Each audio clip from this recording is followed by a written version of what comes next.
मान रहे हैं जी नाजरीन, अस्सलाम वालेकुम। मदीना शुगर मिल की केन टीम फील्ड में अपने काश्तकारों की रहनुमाई के लिए हाजिर हुई है।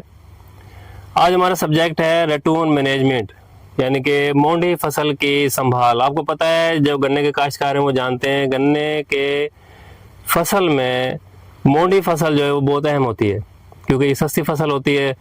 इसमें ना ज़मीन की तैयारी करनी पड़ती है, ना नए सिरे से बीज डालना पड़ता है, ना ही लेबर के अखराजात होते हैं। तो ये तकरीबन 80-90 हज़ार इवन के लाख रुपए तक जो है आपकी पहले दिन से सेविंग होती है। उसके बाद उसको मैनेज करना, तो हमारा ये एक्सपीरियंस है कि गन्ने में जो मोंडी फसल है वो जितनी के पैदावार प्लांट कराप की जो हमने बीजी है उसके बराबर तक आराम से आ सकती है। कोई इसमें मसला नहीं है। हमने ली है, हमने अपने काश्तकारों को दिखाया है, जो हमारे प्रोग्रेसिव ग्रोअर्स हैं उनके खेतों में हमने 1100-1200 मन तक मोंडी की पैदावार ली है। हमारे काश्तकार ने हमें बताया कि जनाब मैं CP 77-400 वैरायटी, इस वजह ये नॉन वैरायटी लगाते थे और ये कहते थे हमें उससे ज़्यादा पैदावार मिलती है। हमने कहा नहीं, आप वैरायटी लगाएं, इंशाल्लाह वैरायटी की भी पैदावार बहुत अच्छी आती है।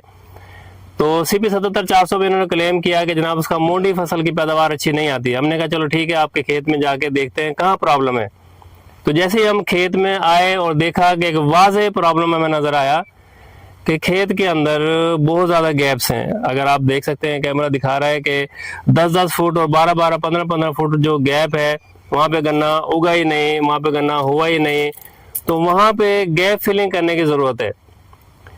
वहाँ पे गन्ने के सेट जो हैं वो छोटे छोटे सेट, 1 या 2 आंखों वाले सेट लगाने की ज़रूरत थी, जो कि हमें फरवरी या हादे 15 मार्च तक हमें लगा लेने चाहिए थे। आज हम अप्रैल में दाखिल हो गए हैं, गैप फिलिंग भी नहीं हुई, तो ज़ाहिर है पैदावार तो कम आनी थी। तो देखो, पैदावार कम आने की वजूहात होती हैं, पैदावार ऐसे नहीं कम आती, वजूहात है पौधे ने पैदावार देनी है। अगर हमारी ज़मीन में पौधों की तादाद पूरी होगी तो इंशाल्लाह पैदावार भी अच्छी आएगी।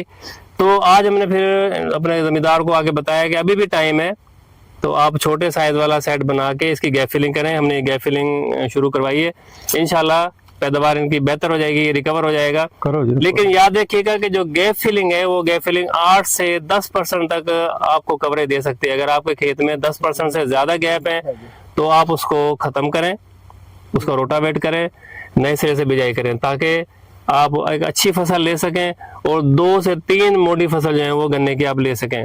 तो आज हम चौधरी साहब जो हमारे GM के हैं मदीना शुगर मिल के, उनकी रहनुमाई में इस मसले को उजागर करने के लिए आए, क्योंकि बहुत अहम मसला था। तो इस पे अपने काश्तकार की जो है हमने जो है तवज्जो दिलाना थी, क्योंकि अभी भी टाइम है, मौसम माशाल्लाह ठीक चल रहा है, टेम्परेचर कितना ज़्यादा हाई नहीं हुआ है। तो हम इस अपनी मिस्टेक को, अपनी गलती को दुरुस्त करके हम अपनी फसल को बेहतर बना सकते हैं। सर बराए मेहरबानी गैप फिलिंग की अहमियत पे ज़रा थोड़ी रोशनी डालिएगा, ज़मींदारों के कोई रहनुमाई कीजिएगा सर। बिस्मिल्लाहिर्रहमानिर्रहीम। इसमें कोई भी वैरायटी है ना, रटूल में थोड़ा फ़र्क रह जाता है, उसका फोड़ जो उगाओ नहीं होता।